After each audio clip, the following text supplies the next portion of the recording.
Hi everyone, my name is Santosh. I welcome you to my channel MLearners.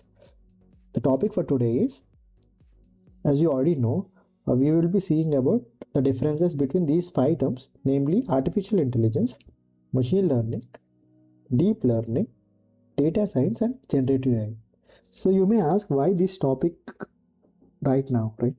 So what I have observed is, the fields are newly emerging like generative AI and all. So it becomes very essential to understand and differentiate these terms. Okay, and also I have observed that these terms are like interchangeably used across the industry. So it becomes very essential to differentiate these five terms. Okay, because uh, these five terms has different meanings and different use cases at the end of the day. So let's try to understand these five terms and try to differentiate each of them. Okay, so let's start with the first term. Okay, the first term is artificial intelligence. As you already see that it is a broader term, that means this is a big circle. Okay, here. So artificial intelligence is a big circle or a big umbrella. Okay, all other fields like machine learning, deep learning, and generative AI are the subsets. They are the subsets of AI, but not data science. Data science is not subset of AI. Rather, it is like a overlapping field. Okay, so we'll be discussing each of the terms individually and then come over to this pictorial representation once again. Okay, to understand more in a deep way. So artificial intelligence, as you already know, to define it formally, it is like a domain which deals with making any computer or a system to replicate human intelligence, right? Which is very important, which we already saw in the previous videos also. One example we can say is that YouTube recommendation systems, or you can say self-driving cars. All this comes under intelligence systems, right? So whenever a system is intelligent, that comes under artificial intelligence system. Okay, so and another point is that any DL ML one second, any DL ML system, any DL ML or Gen AI system can be called as AI system, but not vice versa. That means all AI systems are not machine learning systems or deep learning systems, right? Because you can see that there is this part, right, which is not a machine learning domain. So that means the question is, what are the other parts of artificial intelligence which are not included in machine learning? So the simplest way to answer this is that what is human intelligence? Is human intelligence only the process of learning from data? No, right? So machine learning system is a process where any machine learning system is dependent on data, but human intelligence is not like that, right? It learns from experiences, right? Human system or human intelligence works on experiences uh, and also experimentation, right? Experimentation, and sometimes we don't learn at all, right? That is also one possibility, and we also learn from a trial and error. So these are common ways which we learn. So similarly, artificial intelligence have some subdomains, right? uh, these domains are called search algorithms. Okay, you can say these are subdomains. Search algorithms, this is the first one. The second one is there are some rule-based approaches also. We can say kind of programmatical approaches.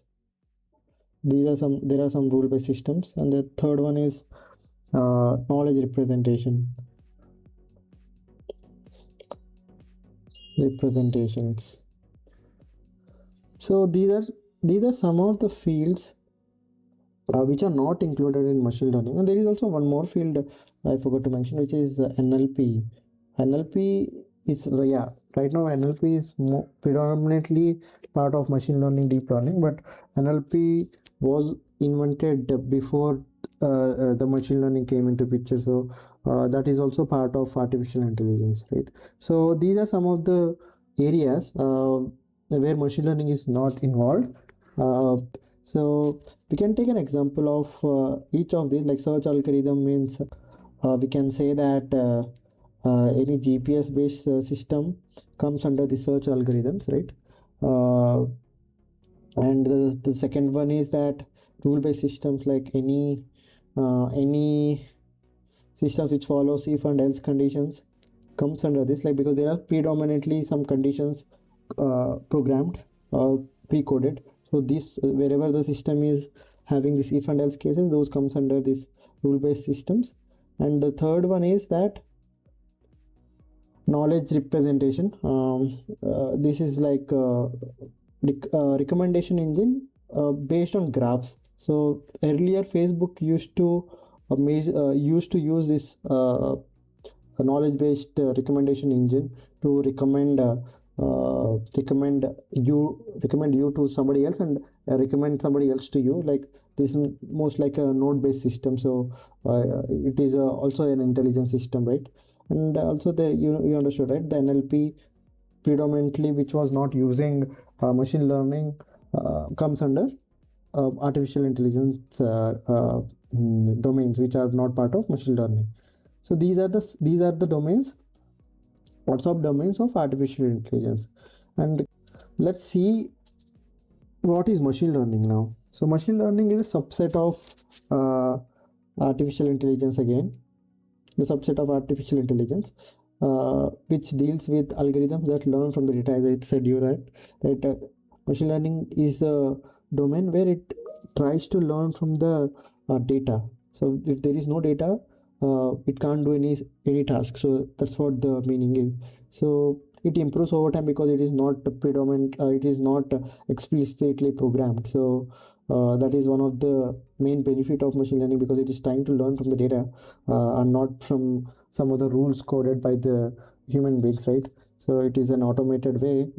And the third point is that all ML systems are AI systems, but not all ML is AI. So as I said already, so that is one of the thing. So you can think of machine learning as a tool which is used to make a computer learn from the data to replicate human intelligence. Like it's one of the tool to replicate human intelligence,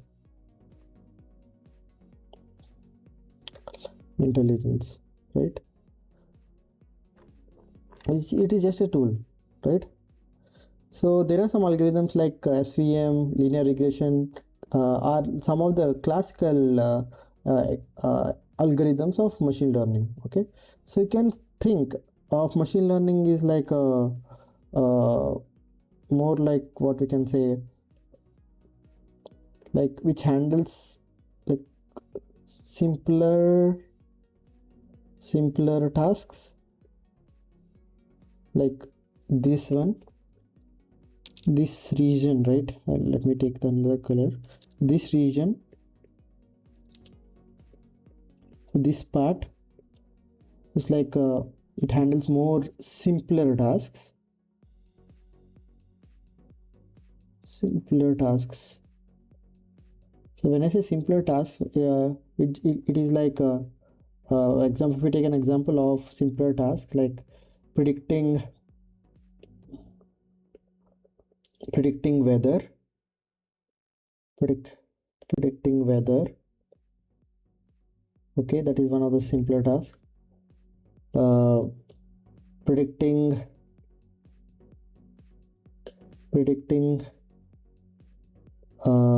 something like cat and dog, where the complexity is very low. We can solve the task using machine learning algorithms, right? If we have data in Excel format, like in a table format, like this way, so we can use machine learning. Okay? But when data becomes complex, we go towards something called as deep learning.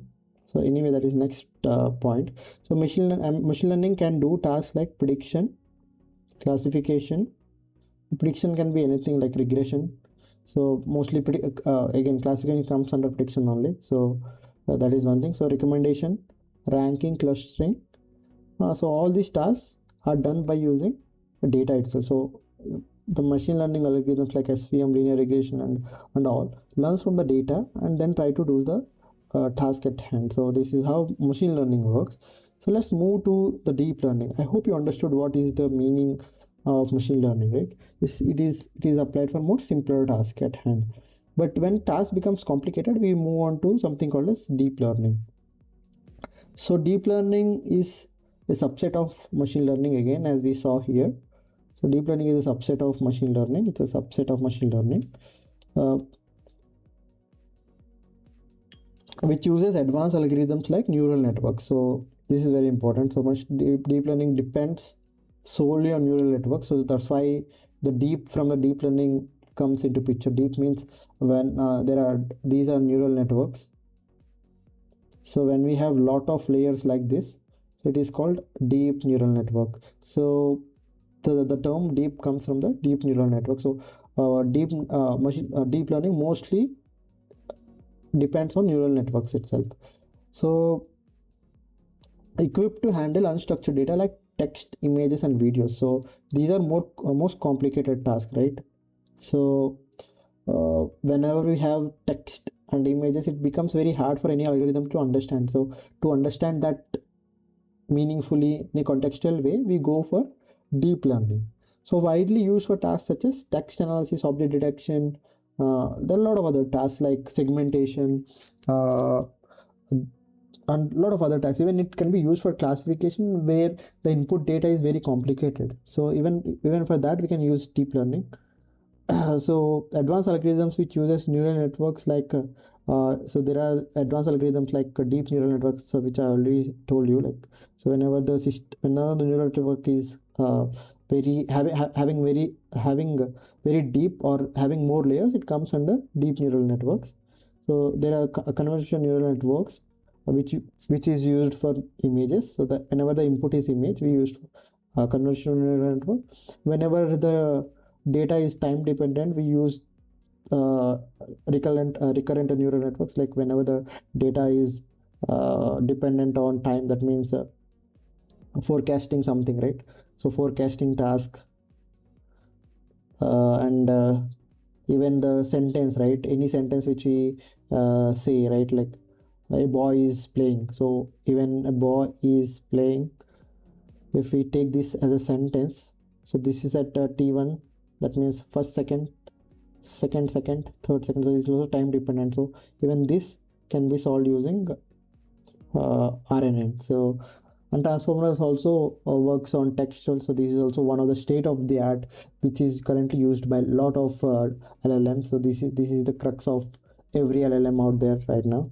So that is deep learning algorithms. So deep learning is resource intensive because the input is very complex, because the input itself is text and objects, text and images and videos. So text, images, and videos. So it's very intensive because it operates on large amounts of unstructured data. So when I say unstructured data, these are the unstructured data: text, images, and videos. So at the end of the day, whenever the task is complicated, we go and we prefer deep learning systems. And also we have to take into picture that the data is complicated, that means text, images, and videos, and the data is more. The data should be more at the end of the day, otherwise deep learning system will not make any sense. Okay, so that's for deep learning system. Let's go to generative AI. So generative AI is a subset of deep learning. Again, this comes under deep learning, which uses transformers architecture as a baseline. So transformer architecture is the crux behind most generative AI models. So the word generative means to generate new data, right? The word generative means to generate new data. But generative AI is not only used not only used to just generate new data, but also it can summarize, modify, and also do lot of other things when the input is text. So it can do a lot more than just generation. So that is the generative AI. So what are the algorithms for generative AI? So advanced algorithms like GPT's BERT, VITs means visual vision transformers are being used in applications like ChatGPT, Gemini and Sora. So these are the algorithms behind those applications. So mostly operates on, again, this mostly operates on unstructured data. So right now we have text, images and videos. These are combinedly given by one most applications right now in ChatGPT, Gemini. So all these are multimodal. That means it can operate on these three at the same time. That means you can give text as an input, image as an input to these latest GPT models, that means ChatGPT models, Gemini models. So it can still work. So that means these are multimodal. That's about generative AI. Okay, and let's move to data science. So data science, as we already saw in a pictorial representation, is not a part of artificial intelligence totally, but it has something apart from artificial intelligence, right? So this part which is not included inside a data science, we will discuss now. Okay, what are the things which are not included as artificial intelligence domain. So as I already said, first of all, data science is not a subset of AI, but it is a overlapping field with AI.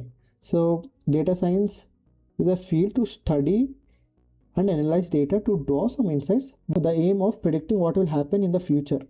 So this is very important. So the main aim of the insights is to make some predictions in the future. So that is the difference between data science and data analysis. So people usually confuse themselves between data science and data analysis.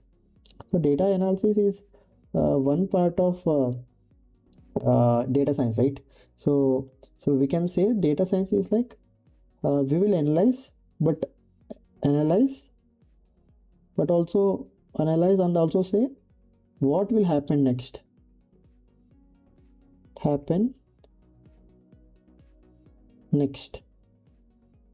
But this is not like that. We will just analyze what happened. That is a previous event. So that is the difference between data scientist and data analyst. And data scientists also do a lot of things apart from data analysis. Data scientist or a data science domain deals with cleaning data. Sometimes they also collect data, right? This is the first thing. And they also a data science domain also has imputations, or like there is some data missing, means we fill the missing data. So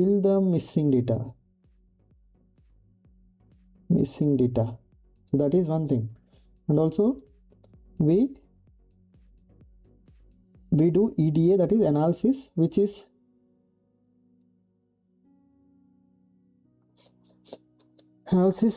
part of data analysis also. Okay, data analyst also, but yeah, that is one thing. And also we encode data. Okay, encode and decode data. Why? Because we have to pass it to further use, right? We have to pass it to further use, which is predictions. Then we do predictions. So that's why we encode the data. So right, so now you understood, right? So these all things doesn't come under what we call AI, right? So the part which is overlapping over here is prediction part. That is why we take the use of machine learning.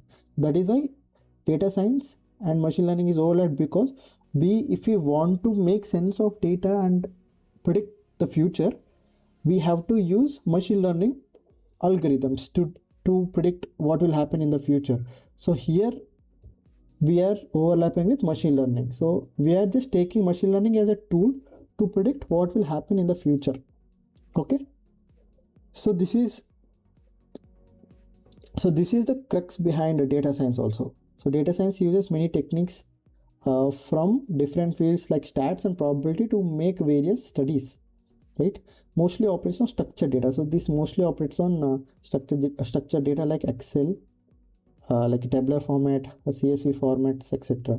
So whenever the data is simpler and like tabular data, we will use we'll try to use uh, uh, data science domain to operate on it, right? I hope you got the differences and the definitions of each of these terms. So let's now take an example so that all the terms we have discussed so far, those 5 terms, it will be much more clearer to you. Okay, so the example will be a robot. Okay, this is kind of a real robot, not like a chatbot. So let's try to give a command to it, right? So the command is that bring a water bottle from the kitchen.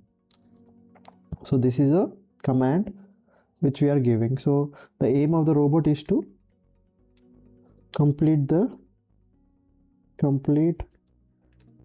task, right? That is the aim of the robot. So that is the aim of the robot to complete the task. So now how robot will understand this is, as soon as we give this command, the robot has to process that command, correct? So let's try to make this simplest as possible. So whatever the terms we have discussed, how they are being used in this use case. Okay, so first task of the robot is to understand the command. So this can be done using multiple ways. Right now we have GenAI. We can use GenAI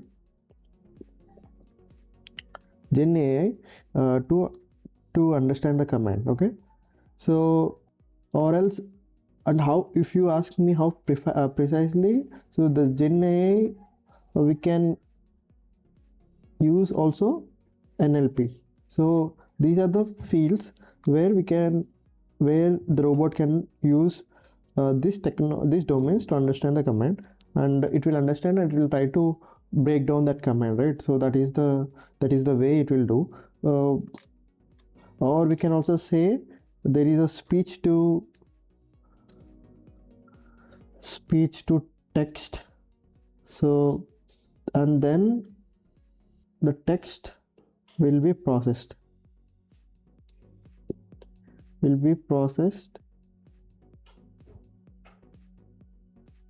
to for understanding. So that's how it works. So at the end it has to understand the command, right? So that's the use case. So GenAI, so in GenAI, if you talk more precisely, there is NLP, right, where there is speech to text conversion, text will be processed to understand the command. So that's how the GenAI will be used. So coming to the second point, so plan the action. There is something called as planning and scheduling.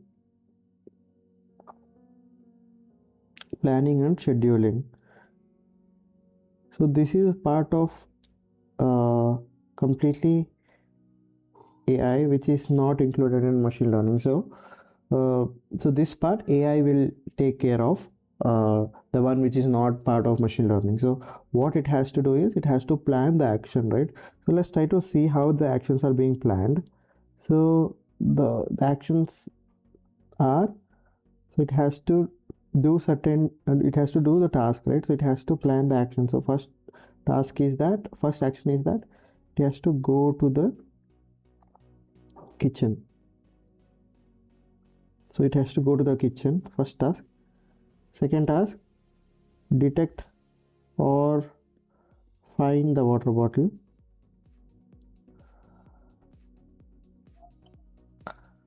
Third task is fill the water bottle if empty. So the water bottle is empty, then fill it.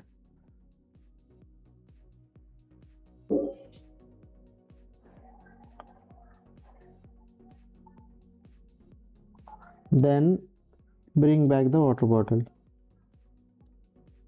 Bring back the bottle.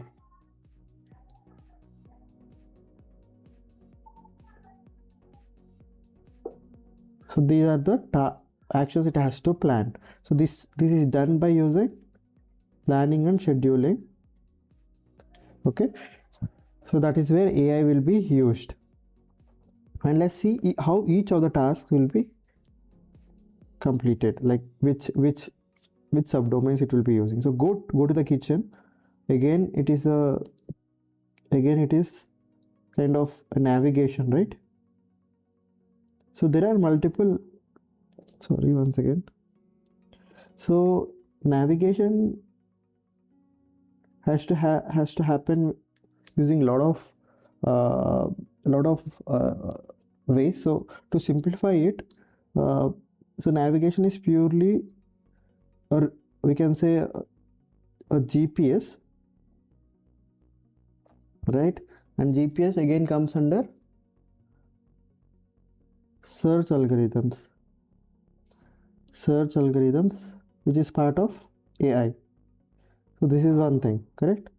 So that is how it will try to navigate to the kitchen by using search algorithms in AI, right? And there are various other tasks, like it has to understand objects. And the second one is detect and find the bottle. So it is purely object detection. So it is part of deep learning. So it has to understand the environment by detecting and classifying the object. So it is purely object detection task. So that is the one. And then once it found the object, it has to see if it is empty or not. It can be considered as rule based. If the bottle is empty, it has to fill the bottle, right? So that is completely rule based. So again, it can be considered as AI, which is not part of machine learning. So it is done using that rule based system. And then the final one is bring back the water bottle. Again, it is a navigation, correct? So again, it has to come back. So that is navigation. That means GPS. It has to know the path, and then it will be coming under AI. So you understood, right, how we are using different things. So here we are using GenAI to understand the command, right? So, and here we are using plan the actions. So we have to plan these actions, right? These are the actions. So it is again coming under planning and scheduling, which is part of AI. And go to kitchen is navigation. Again, it's like a GPS or a finding paths. Again, it comes under AI. So detect the water bottle, that is an object detection chart. Is purely deep learning technique. So that is that. So for, fill the water bottle if empty. Again, it is a rule based one. So that comes under AI. And again, the final one is bring back the water bottle. So that is also an AI because it is a navigation task. So I hope you understood this example. But the question is where data science will be used, right? Okay, we can think of this task as it is doing for the first time. So let's say this is doing for the first time. So this task may have some drawback. If the robot is doing this task for the first time, this whole task may have some drawbacks or failures, or like some inconsistencies, or there can be some speed related issues, like it can't do it fastly, so, or more quickly. So there can be some issues, like so if there are some issues, right, because it is doing for the first time, it can learn from the task which it did. That means it can learn from the task it did. So how it will learn? It will try to have some parameters, right? Let's say speed, and then efficiency, like how efficient it was while doing the task, and then well it handled the bottle. So all these are some of the parameters, right, where for the next time if it has to do the task more perfectly, so it has to learn from these parameters. That means it is learning from the task which it already did. So that is where data science will come into picture. So what data science will do, so data science will try to analyze the parameters it has gathered and learn and try to tweak those parameters accordingly, so that the task which it got, right, this task, it has to be done efficiently. So that is where data science will come into picture. Okay, I hope you understood the example, and I hope you understood where each terms are being used for this use case. If you have more comments and doubts, you can comment down. Until then, take care.